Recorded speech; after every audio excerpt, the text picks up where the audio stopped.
Serious, parents overdid it. What was a legit reason why you didn't let your son-daughter have that friend over go to her sleepover? One of our friends has a granddaughter who was treated horribly by her parents. They ignored her and just locked her in her room. When she was young, it wasn't that bad when she came over. She would act out from time to time, but she was just so happy to be somewhere else, and you could tell. It made us feel wonderful that we could provide that, and we did so often. We tried to basically make our house a second home for her. However, as she got older, she started acting out more and more. It reached the point when she was 7 that she was stealing money from our child's piggy bank. She got into my wife's purse and stole money. We then caught her stealing toys to take home with her. She would run around saying frick you, frick Jesus, and all sorts different ways to say frick. We'd take them to the park and she would get into literal fist throwing fights with other kids. These sort of things started happening every time she was over. It went from we feel so great that we can give her a break from her troubled home life to sorry but she can't come over anymore, and we felt awful. But she had turned into a little terror and nothing we tried would get her out of it. The turning point was when she smacked our youngest across the head with a wooden toy and he needed to get stitches. We tried to get CPS involved, but they basically said as long as she's going to school, getting fed, and not being physically or sexually abused, there is nothing we can do. Last I heard, she is in prison for assault and drug charges. My friend and her sister could sleep at our house, but my sister and I couldn't sleep at theirs. In college I figured it out. Their house was a fire trap. Pathways between stuff like a hoarder's house. The bathtub was full of dirty water constantly. You had to move stuff just to use the toilet. The stairs to the basement, where we would have slept, covered in clothes and only one way out of the basement. The windows were too small to crawl out of if you were larger than an average 2-year-old. Saw the inside of the house years later and it was like a different house. They had a piano in the living room that I'd never seen before because it was just covered in hoarder crap.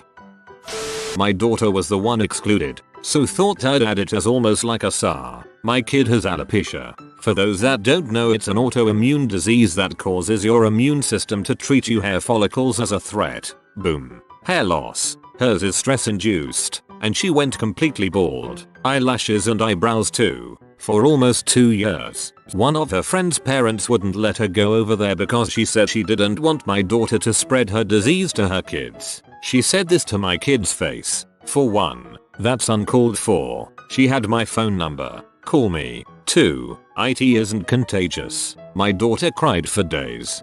What an absolute C that woman is.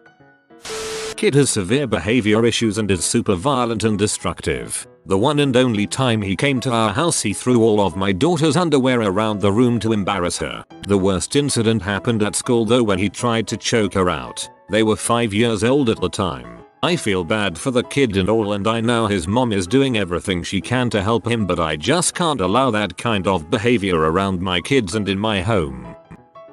I no longer allowed my son's best friend to come to our place or for him to go over to his after the best friend's mom reported us to the police as harboring a runaway. This was after the best friend had been tossed out of his mom's house and told to spend the night sleeping outside, and she'd refused our phone calls to find out what was going on. So yes, I wasn't going to let a 16-year-old spend the night in 30-degree weather with nowhere to go. Sue me. The cops showed up. Said she'd reported us as harboring a runaway. We explained what was happening and got treated like dirt and told that from now on we had to have full permission from the mom. Fine. We urged my son's friend to go to the police, report to them what was happening, and left it at that. The mom tried to apologize 3 days later as being off her meds and say it was okay for my son to go to their house and vice versa, and I politely refused and hung up while she was screaming at me. I'd always been kind of uncomfortable with the woman and that just sealed it. They were still friends at school, but there were no more hanging out at either one's house, and I explained why and they both agreed to the rules. The son is in the military now and doing quite well and no longer has contact with his mother.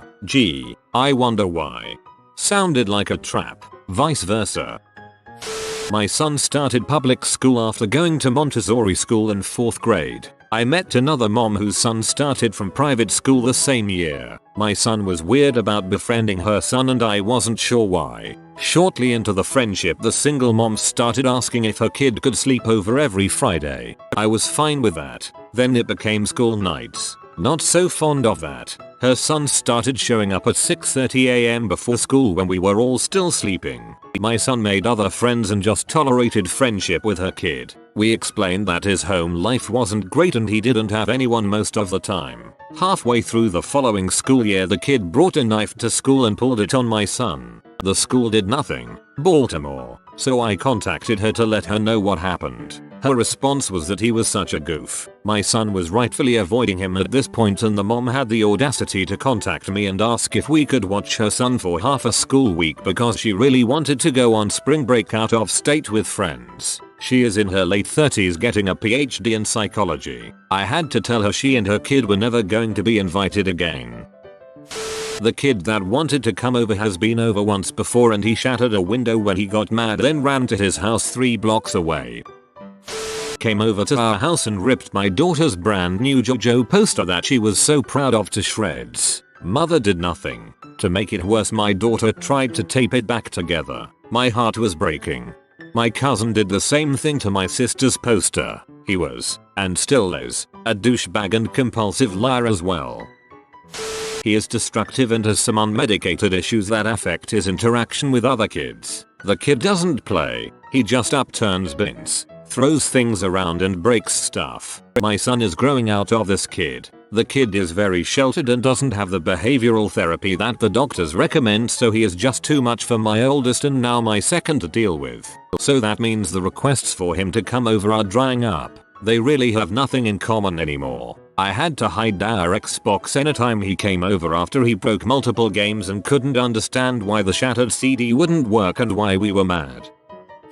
I was a foster mom of a girl that had head lice that was resistant to all attempts to eradicate them. She had waist length, thick black hair. It was a nightmare. I even ended up with lice eventually, and I too had long, thick, dark hair. I wouldn't let her go to sleepovers with our family kids, and it was so hard to justify that we were not singling her out for being foster. I just was trying to be responsible and made sure the parents all knew and asked them to make excuses that would not include lice. I didn't want that horror from her past life to follow her around.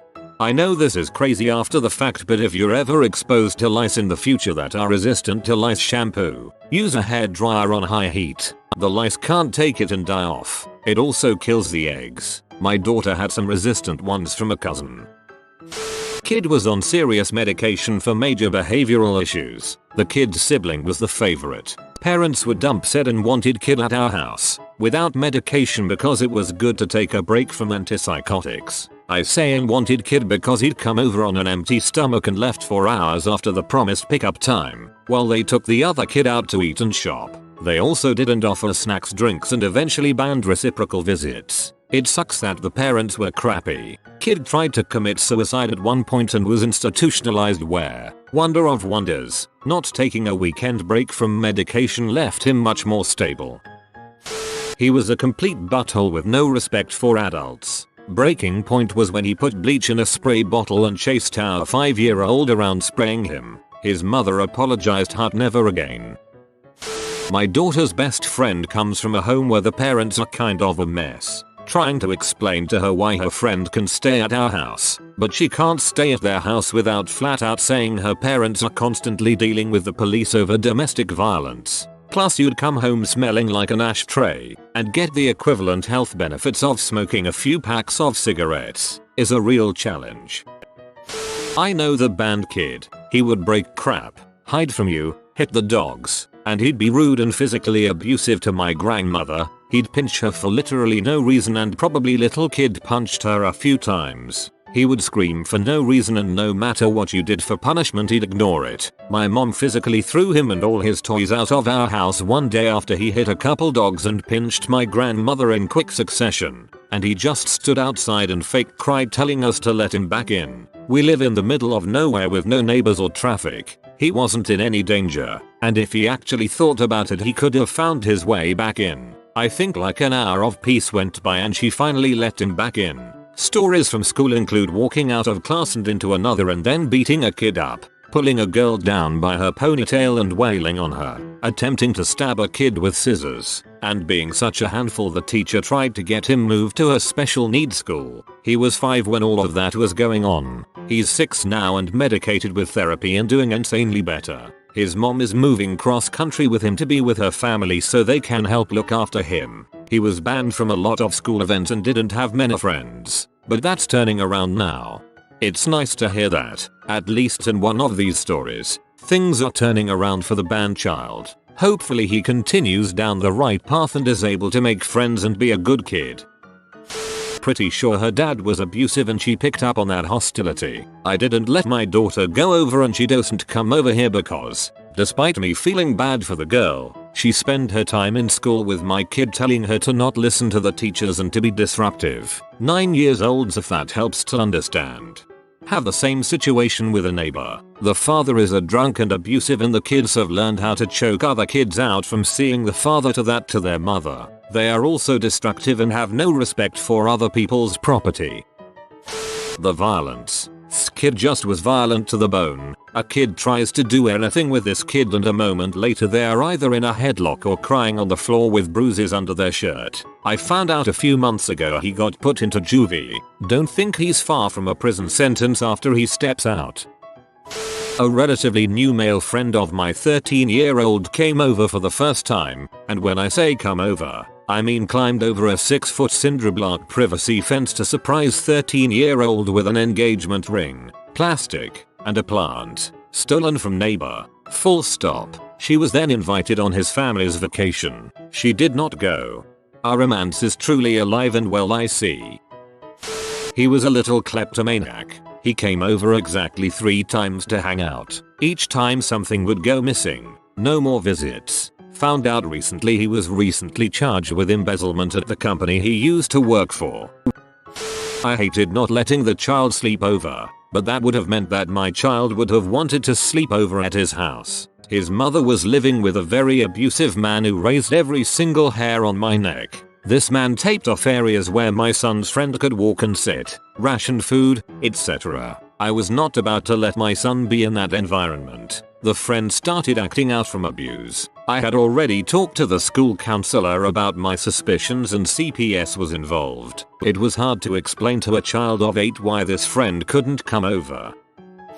I was a situation that set off my early warning senses. We were staying at the house of the daughter of my in-laws' friends. She had a 3-year-old son. My daughter was 5. They played well together, but I got some weird vibes that told me that my daughter shouldn't be crashing in the living room in a sleeping bag. I had her sleep with my wife in the guest bed while I slept on the couch. I kept a close watch on the kids the rest of the evening. The next day as we were leaving, the 3-year-old basically tackled my daughter. He was big, she was very small, and tried to mount and hump her on the floor. I extracted her and told him that wasn't appropriate. My daughter laughed it off as him trying to wrestle with her. Once in the car I told my wife under no circumstances would our daughter ever be allowed back in that house. Ever. She agreed. We later learned that the then boyfriend of the woman with the son used to let the boy watch hardcore pee with him. Mom found out when CPS got involved.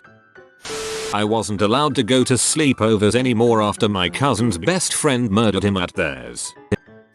My parents went to drop off my stuff at a friend's house because I wanted to spend the night. They walked in, and my dad said nope, you're coming home. She had 2 brothers. One was super nice. One was very touchy. Her dad then threatened my dad and said he can't take a child out of his home without his permission. My dad being 6'3" and a large dude got in his face. Her dad looked like a string bean and said he was taking me home right now. My dad told me later he had a really bad gut feeling something bad would have happened if I stayed. Her touchy brother is in jail now, for what I'm not even sure.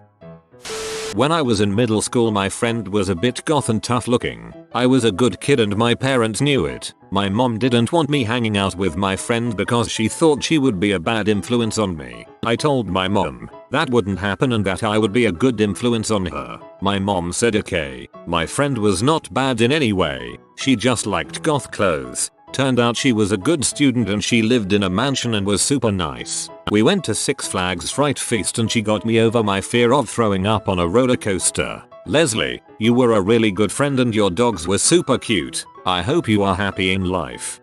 I'm so glad this one had a happy ending. Completely disrespectful to our home. After multiple times telling them not to, my daughter is 6. She's 12. We live in the same complex. She'd constantly leave trash all outside, on our stairs, inside our couch, floor to where the baby can get, makeup paint all over our carpets. She didn't care. Last and final sleepover, she invited a kid we didn't know to stay with her too. I felt bad because the girl was younger, until it was 1 AM and they were blasting music, yelling, and dancing. We live on the second floor. Told them to go to bed. 7:30 am. Same exact thing. She started coming over first thing in the morning, staying until late at night. I told her if she was hungry, she had to go home and eat and come back. 2 doors down, as we didn't have enough food to feed everyone. My husband has been out of work, and we're really struggling. She wouldn't. Whatever snacks we had for our 3 kids were gone in a day. Come to find out, she wasn't allowed at home while her mom was at work, because her 24-year BF was at home, and she's getting boobs, so she didn't need to be home alone with him. So much wrong with that statement, but true. Just last week the mom sent her to another state for a bit. My daughter misses her, but it's been nice not having my place full of kids. She'd bring friends all the time, all day every single day, and eating all the food we don't have. The father of one of my daughter's classmate, she was only in 2nd grade, kept repeatedly telling my daughter to come spend the night over there. She told me about it, so I made sure to catch him one day, and he said in a very strange way, "Oh, she's welcome to spend the night anytime," and he won't look at me. Plus the way he looked at her just creeped me out. Mind you, he is a single father, so there's no other adult in the house to monitor him. I don't even know how I would react to a grown man repeatedly asking my daughter that. I hope his kid is okay too. Sheesh, these are sad. My mom wouldn't let me stay at a friend's house when I was a kid because she didn't like how messy their house was. Growing up, there were certain friends whose house I wasn't allowed to stay at. I never knew why my dad wouldn't ever let me go certain friends' homes until I got older. My dad was in law enforcement, so he knew which of my friends had more dubious parents. One of my really good friends in elementary, his dad had a pretty sketchy history, and it turned out later his dad kidnapped someone and led the police on a wild chase in another state. Good old dad just keeping me safe. My oldest kiddo has an incredibly gentle soul and is very into ballet. He had one friend come over to a sleepover that I ultimately sent home after he made fun of my son for loving ballet and then smashed ants from my son's ant farm in front of my son. I get that he was little, but man, not letting anyone who makes my kid cry like that and doubt how awesome he is in my house again. I don't care how much this kid's mom needs a break.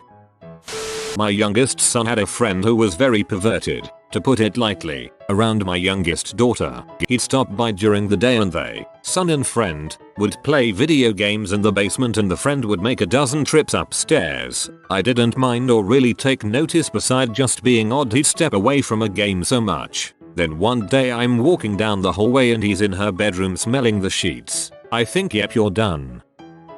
My daughter was 5 at the time. There was this kid, son of a coworker. Coworker was cool. My daughter got along with this kid on the playground, so we decided to do the playdate thing. The kid couldn't handle sharing his toys, so he started biting. Biting is basically the kid equivalent of whipping your dong out at a Chuck E. Cheese, which, ironically, is much less of a big deal if you do it while you are still a kid. So we were out of there. Coworker apologized profusely and asked if we could have a do-over at our place. Figured, not an issue because his toys weren't in play. Nah. Then he started biting because he wanted her toys. When I was little, I became aware that biting was probably my most formidable weapon. I'm sure it's a phase we all have. I vividly remember how much more it hurt when my mother bit me, lol. She never had to say anything before or after. Recently my nephew had his own biting phase, until his mother bit him in the same way mine did. Crap works. Not bad. And he could stay over. My brother was in the closet, but my parents knew and he wanted his friend to spend the night. My parents said yes, but they had to sleep in the living room. He then got pee off and it didn't happen.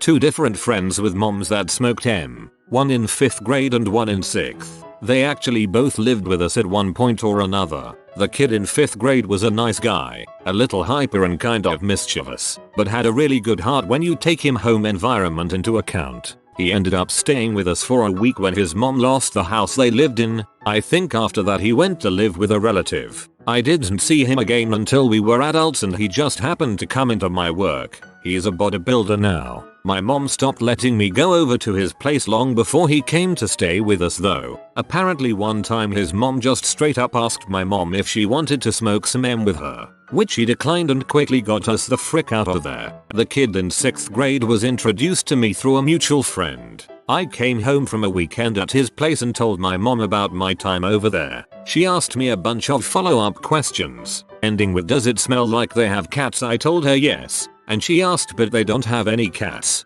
do they? And I said no, I didn't see any. She gave me a solemn look and said that I wasn't allowed to go there anymore, but he was allowed to stay over here. After a few years of us being friends, his mother dropped him off at my place one night with no warning. He and I didn't know what was going on, but I know now that his mom had a heart-to-heart with mine, saying that she knew she was going to be arrested soon, and that our house was the safest possible place for her son, as my mom was the only person she was even acquainted with that wasn't a drug addict. This kid and I had become extremely close over the years, and my mom loves him very much, so without blinking she agreed to take custody of him. So he became my adopted brother, sort of. Flash forwards. A CPS agent is at our door with a custody release form. She tells my mom that my friend's brother's dad has been cleared to take custody. My friend wants to live with his dad more than anything, so my mom tearfully gives up custody. I see him at school a week later, and he tells me he's been put in a foster home. He was never going to his dad's at all. It took years for him to believe that CPS had deceived my mother into giving up custody, and that we didn't just give him away. It makes me want to cry thinking about him feeling like we abandoned him. He graduated high school in the foster care system and joined the Marines. I haven't seen him in 6 years. I miss my brother. I had a friend from school who was a year younger, so I was like 10, he was 9, and I came over to his house and played some hockey outside. Then we got bored and we started tackling each other and rolling around on the grass. After that we went inside and watched Hotel for Dogs. Well, the next day my friend comes over and says you can't come over anymore. I say why not? Then he said my mom thinks you're gay. Then basically the friendship died that day. I'm 10 and I'm not gay, like WTF. His mom was a police officer too, she should have known we were playing. I only found this out 15 plus years later, but no one ever came to my birthday parties as a kid in elementary school. I had an abusive family life where I would come into school with a lot of unusual bruises and regularly I had dirty clothes and hair. I thought it was perfectly normal because that's all I knew. I was always welcome at other homes but no one would come to mine. A friend of mine's mother told after I had moved out and was on my own in college that she always worried about my home life and wouldn't let her daughter over because she was so concerned. It took a lot of time and therapy to come to terms with that. Not that she wouldn't let her daughter come over out of concern, but that she didn't have enough concern to say anything about me. Your last sentence resonates with me so much. It's a very specific feeling of betrayal.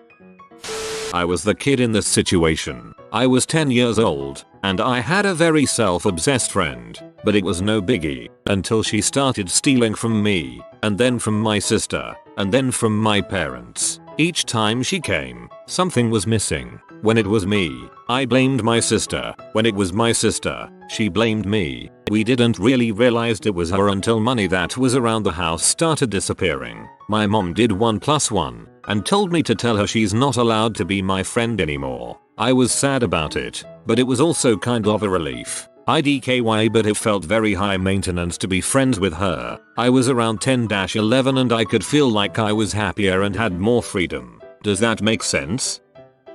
I had a gut feeling that something was just off about a young man that my son was friends with, but couldn't put my finger on it. I refused to let him stay over because of that gut feeling. Years later, it came out that he assaulted a mutual female friend in her sleep.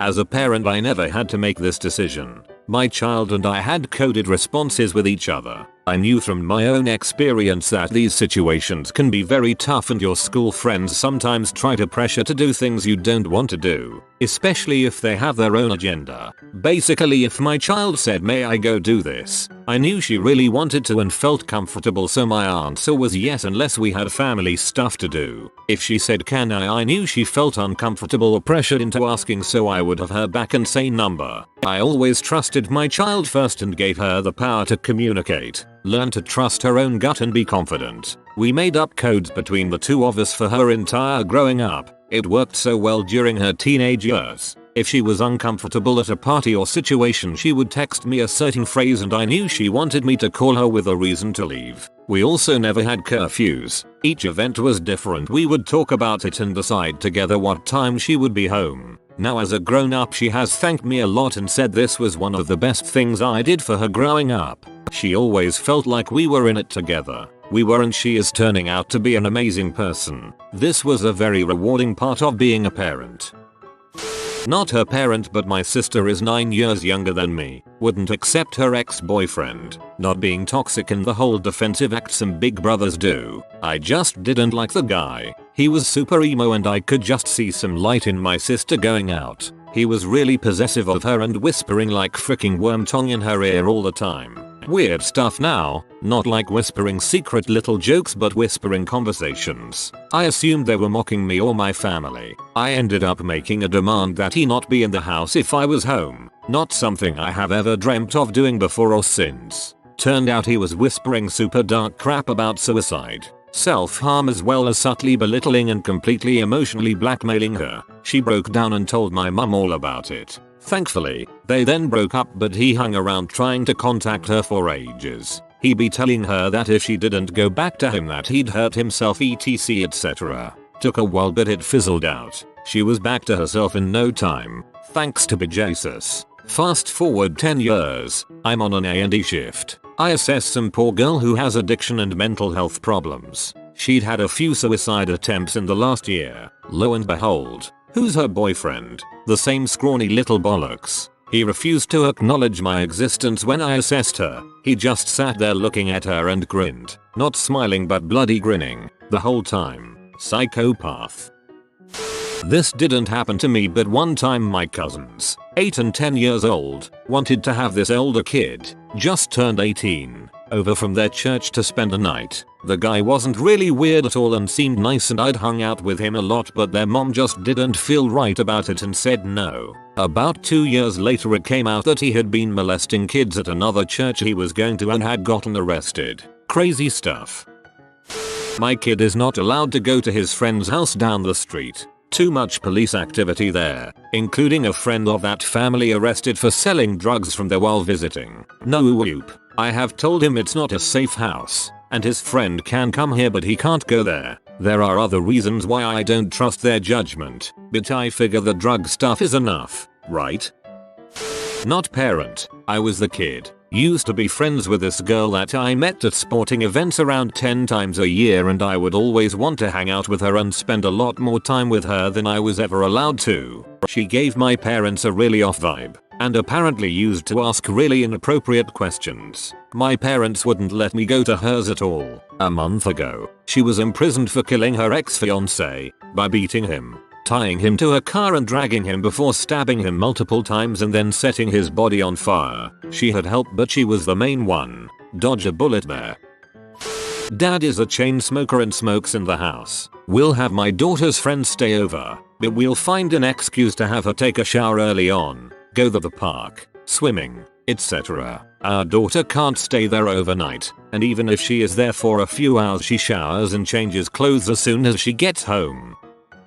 I love sleepovers, and had nothing but positive experiences with them as a kid all through the 90s. My wife, however, did not. She had very bad experiences, and her mistrust of sleepovers only intensified when her nephew was found out to have molested all of his female cousins over the course of who knows how long, so she says our kids will never have sleepovers because she has only ever seen the bad side of them, and I can't really think of a valid argument to counteract that, nor do I really want to try at this point. That's some seriously bad stuff. You have been visited by the romantic doggo. Comment love is magic so you never fall in the friend zone. If you are new to the channel, you can subscribe. I publish new videos every day. Until then, check another video, or don't. Either way, have a great day you magnificent people.